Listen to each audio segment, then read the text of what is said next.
Hello everyone, you are welcome to my channel. From what I've been hearing from women who want to marry, it looks as if there is no more good man to marry. But I am here today to prove it wrong. There are still good guys out there. There are suitable men available for marriage. So ladies, believe me, all is not lost when it comes to marriage. Let me share with you the story of a woman in Europe who is working and at the same time selling almost everything, giving the money to her husband without worrying about how he is going to use it. And I'll also share with you when and how this kind of trust came into being. Now, this is a couple I have known, but do not know about their private life or what brought them together. Until one day, we attended a program together in one of the European countries. Upon returning, she shared with me in the flight what I'm about to share with you. Everything I say is as if it is the woman speaking, because this is what she shared with me. She said, "My pastor introduced me to a man who needed a wife. I was in Africa then, and the man was here in Europe. So my pastor told him to come to Ghana and meet me. If he likes me, then he will help him do the necessary." The man, who is also a pastor, came to Ghana. We saw each other and we fell in love. We eventually got married through the help of my pastor. Then I joined him in Europe few months after our marriage. Few weeks after I've been here, my newfound love, my husband, called me for a family meeting. Then he asked me if I have any property back in Ghana, like a plot of land, a house, money, or anything. My answer to him was nothing.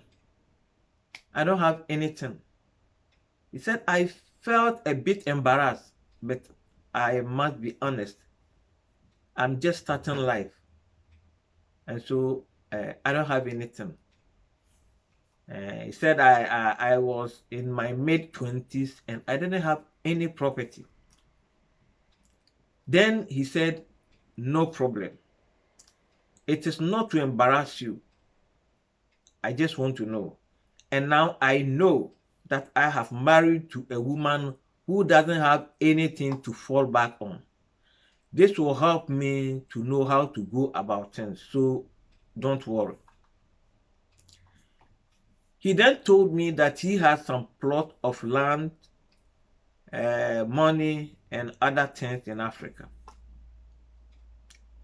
He showed me the documents and promised to take me to Africa to do the documents anew in the name of both of us. Then he showed me his bank account here in Europe. Few days later, he took me to his bank to add my name to his account so we can both have equal access to the funds. Note that I was not working then. Then he requested an ATM card for me. I could not speak the language at that point, but he taught me the know-how. Then he said, you can withdraw money with it, or you can buy anything you want with it. Whether you tell me or not, it doesn't change anything. The woman said,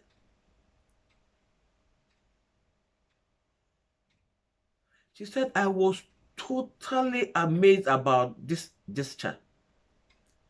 A deep feeling of fear and surprise enveloped me. I was so frozen.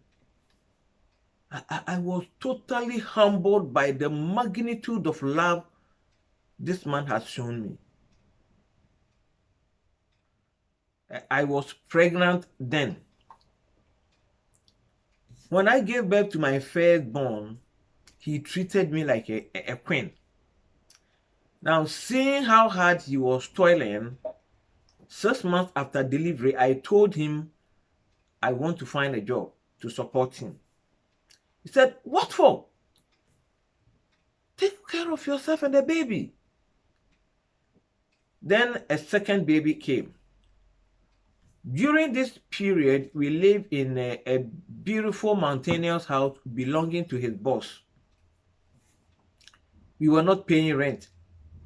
Shortly after the outdooring of the second baby, he decided to quit that house for an apartment in the city because that place is too isolated. In fact, I tried my best to convince him. I wanted to convince him to stay because it's a rent-free. He said, "Yes, I know, but this place is good for only me and not for my family." "How?" I asked. "I am okay here. Beautiful house. Besides, it is rent-free." He said, "Of course, I know. But money is not everything, you know. Even though it is rent-free, it is also a kind of custody."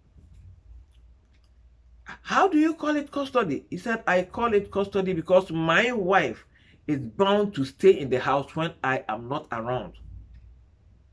If I go to work and I'm asked to do overtime, you have to stay in the house and stay from morning to evening. You must be able to move around, go out when you want, meet new people, buy something, you know." And he said, "The least you can do is window shop. Just happy a bit your body. So let's move." So we moved to the center of the city, which I found very helpful. When the children started kindergarten, I told him it is time to find me a job to support him, whether he agrees or not. He told me not to work many hours because of the children.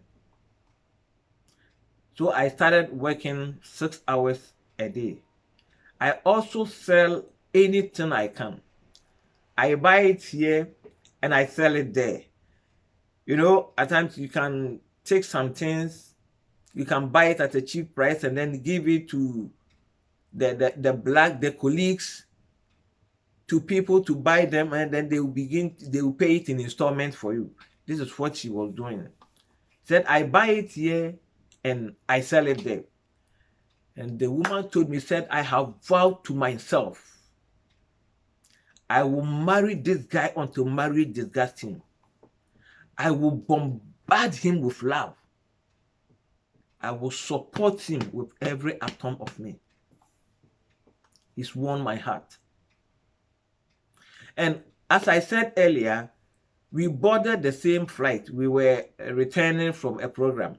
And even before attending that program, she went as far as Napoli to buy shoes, bags, and other things to sell them to those who will be attending the event.